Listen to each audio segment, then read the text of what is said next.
Alright, so I'm going to be making this video. Again, this is for new and returning players primarily, but if you are a veteran player and you want to stick around and watch, I appreciate it all the same.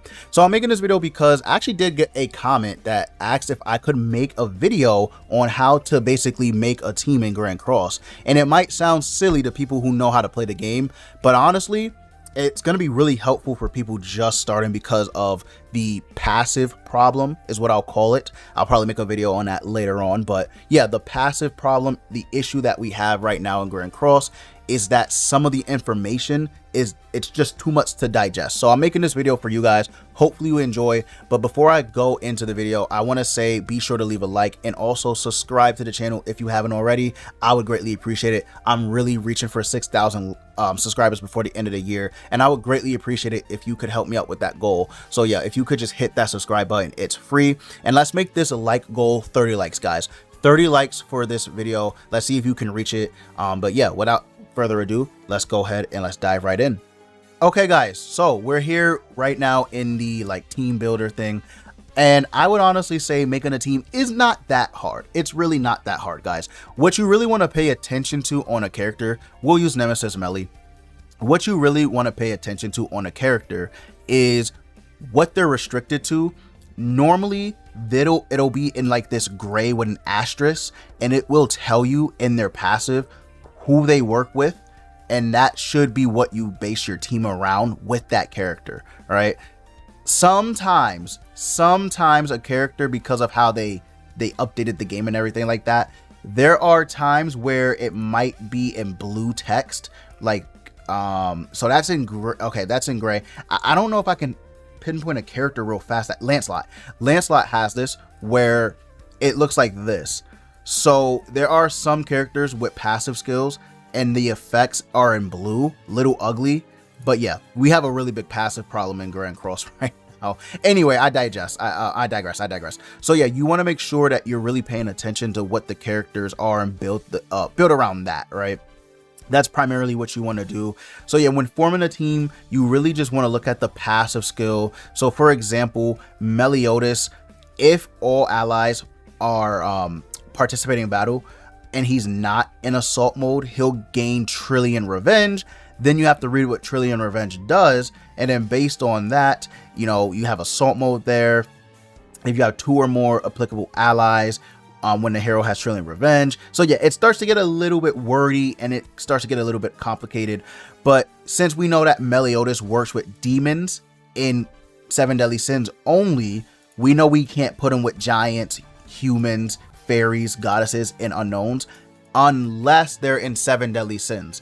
If they're in 7 Deadly Sins, but they're on Goddess Clan, you can still use them with Meliodas. They just have to fall under demons or 7 Deadly Sins. So I hope that made sense. Anyway, we have all of these characters, and all of these characters all do really good stuff.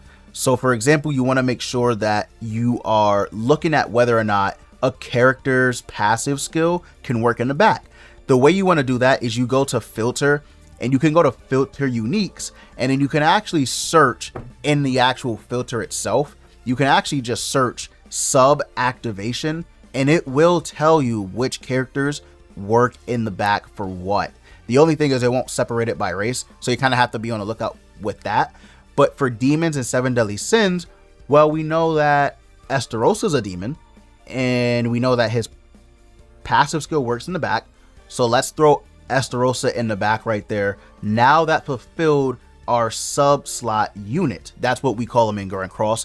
Any unit that can work in the back, we either call them a sub slot unit, or we end up calling them a 4th slot unit, right? Same difference. But yeah, Estarossa in the back, we now fulfilled that requirement. The next step, what you want to do is you want to basically see what your units are doing. We know that Meliodas, right? We know that Meliodas works with demons and commandments. Now we just have to see, okay, how strong is Meliodas, right? How do we read that? Well, we can just see attack stats plus 50%, right? Attack stats 50%, damage dealt 70%. That automatically tells me that when assault mode is active, Meliodas is super crazy strong.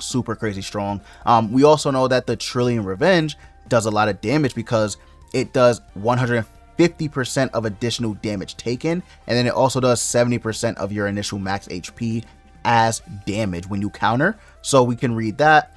So yeah, you basically just want to read if a character is a DPS, tank, or support. And we know that Meliodas, he is our DPS unit. We know that he's our DPS unit. So it's good that we have him. Now we just have to fill out the team and we have to start reading what works what. You can still keep it on the uniques, right? Filter that out if you plan on running demons or 7 deadly sins. Since we have Estarossa in the back, we cannot run 7 deadly sins anymore because Estarossa only really works with demon allies, unfortunately, right? And again, this is where you really want to start reading the passive skills. At some point, it does end up becoming you have to read it, right? You do have to read what characters are doing. I know it is a lot of word vomit. There's just unfortunately nothing we can do about that, right? That's just how they have it set up. But yeah, we know Estarossa is in the back. So we really want to look at demons now that we have Estarossa in the back. Let's look at, I don't know, let's look at Chandler, right? Let's look at Chandler. So Chandler, we can put him, and we can put him, he works in the back too. So we can do this, right? We can put Chandler in the back and Estarossa in the front.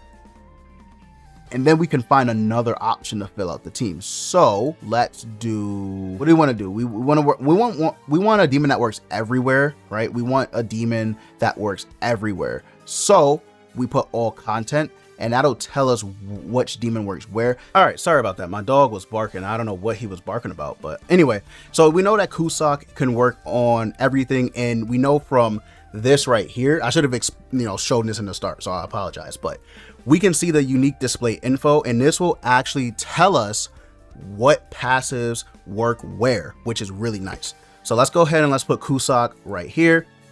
Boom, you just made a demon team. Simple as that. Now, honestly, it's not that bad making a team. It's really just figuring out what units fill where, figuring out where you can run specific units on what team. Again, most of the time, you can easily see that by reading the passive skill. So it's not that hard. It's not that hard. What makes it tough are the link skills, I think. So the link skills you have here, you can fill it with these units that have the chain. You can see that there's names for them too. You can fill it up with that. However, I think a lot of people simply just do this because it is probably the best way to go about it.